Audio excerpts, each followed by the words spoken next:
ములుగు జిల్లాలో రైజింగ్ కాంట్రాక్టర్ల అరాచకం వెలుగులోకి వచ్చింది. నిబంధనలకు విరుద్ధంగా ఇసుకను అక్రమంగా రవాణా చేస్తున్నారు. ప్రొక్లైనర్లతో తవ్వకాలు చేపట్టి టిప్పర్ లారీల్లో రాత్రింబవళ్లు తేడా లేకుండా డంపింగ్ యార్డుకు ఇసుకను తరలిస్తున్నారు. అంతేకాదు రెవెన్యూ భూముల్లోనూ అక్రమంగా గ్రావెల్ తవ్వకాలు చేపడుతున్నారు. ఫిర్యాదు చేసినప్పటికీ సంబంధిత అధికారులు చోద్యం చూస్తున్నారు. దీంతో ప్రభుత్వ ఆదాయానికి గండి పడుతోందని స్థానికులు ఆవేదన వ్యక్తం చేస్తున్నారు.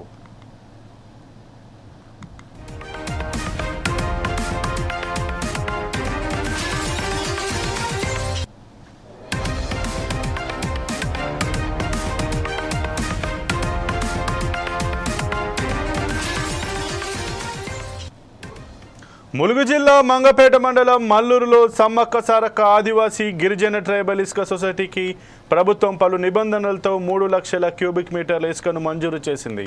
సొసైటీ ఇసుక క్వారీలతో గిరిజనులకు ఉపాధి కల్పించే దిశగా గోదావరి నుంచి ఇసుకను మాన్యువల్ పద్ధతిలో కూలీలు మాత్రమే ట్రాక్టర్లలో లోడ్ చేసి డంపింగ్ పాయింట్కు తరలించాల్సి ఉంది. అయితే ప్రభుత్వ నియమాలను తుంగలో తొక్కి సంబంధిత అధికారుల అండదండలతో నిబంధనలకు విరుద్ధంగా ఇసుకను తరలిస్తున్నారు రైజింగ్ కాంట్రాక్టర్లు. గత 2 రోజులుగా క్వారీలో ప్రొక్లైనర్లతో ఇసుకను తవ్వించి టిప్పర్లలో లోడ్ చేసి రాత్రింబవళ్లు అనే తేడా లేకుండా డంపింగ్ యార్డుకు తరలిస్తున్నారు. అంతటితో ఆగకుండా ఎలాంటి అనుమతులు లేకుండా ఇష్టానుసారంగా రెవెన్యూ భూముల్లో రైజింగ్ కాంట్రాక్టర్లు గ్రావెల్ తవ్వకాలు జరుపుతున్నారు.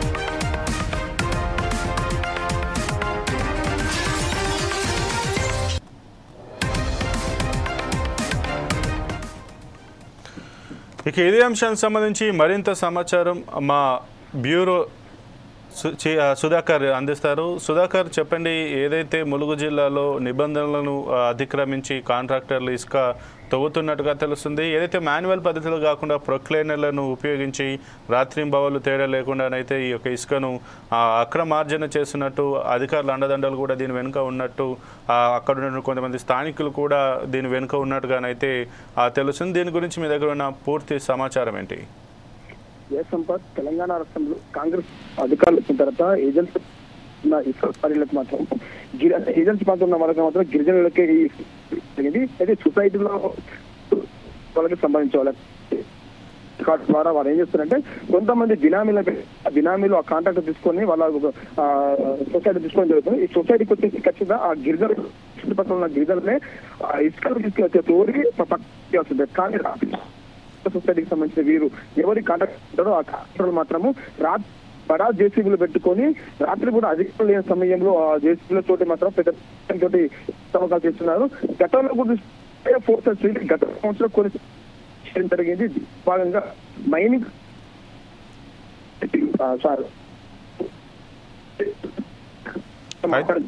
కానీ అధికారులు ఏదైనా సంవత్సరం ఫోన్ చేస్తే ఆ రోజు మాత్రమే జరుగుతున్నారు.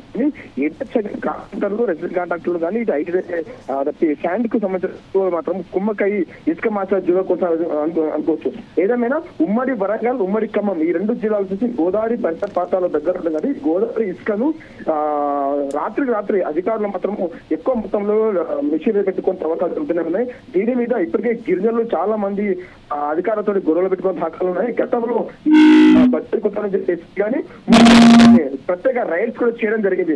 అక్రమంగా ప్రభుత్వ కొట్టే మాత్రం వాటి మీద చర్యలు తీసుకున్నాము.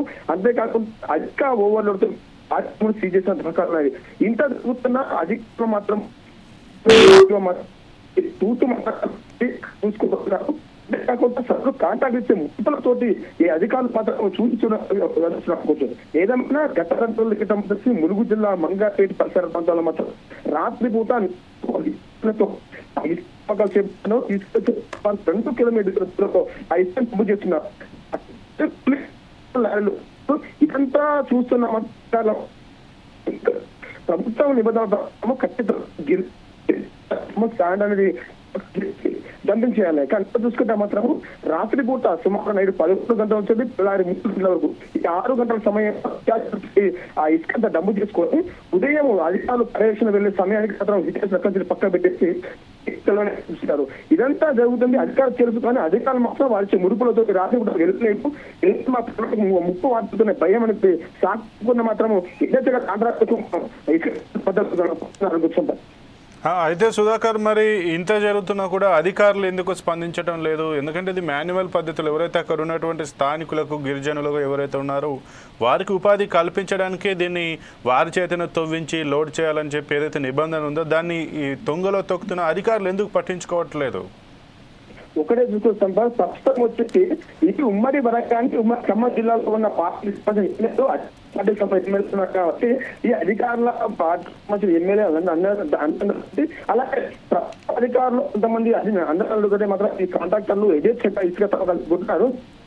ఏజెన్సీ ప్రాంతంలో ఏజెన్సీలో ఉన్న గిరిజనులకు రాష్ట్ర ప్రభుత్వం ఏం చేసిందంటే కొన్ని సొసైటీలకు లీడ్స్ ఇవ్వడం జరిగింది. సొసైటీ వాళ్ళు వచ్చేసి అక్కడ ఉన్న ఆదివాసులను కానీ ఆ గిరిజనులతో మాత్రం ఆ ఇసుక తప్పని చెప్పాలి.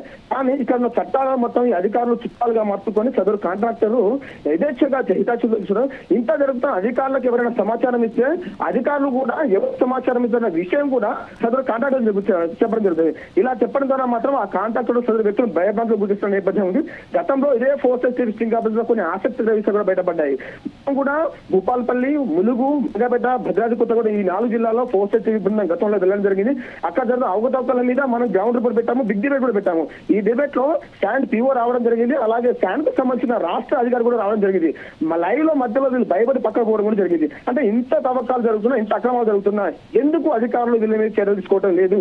రాష్ట్ర సంపదకు, రాష్ట్ర ఖజానాకు గండి కొడుతున్నా అధికారులు మాత్రం తూతు మంత్రంగా రైడ్ చేయడము, వాళ్ళైతే ముడుపులు తీసుకొని పక్కకి వెళ్ళిన నేపథ్యం కనబడుతుంది.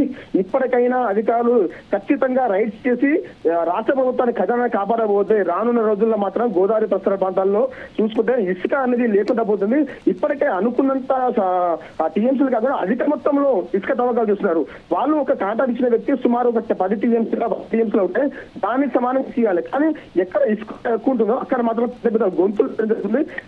ఇదే ఇసుక క్వారీలలో ఈతకెళ్లి గల్లంపై ప్రాణాలు పోతున్న సంఘటన ఉన్నాయి. ఇంత ప్రాణాలు పోతున్నా అధికారులు మాత్రం తమకి ఏం మాత్రం వేస్తారు.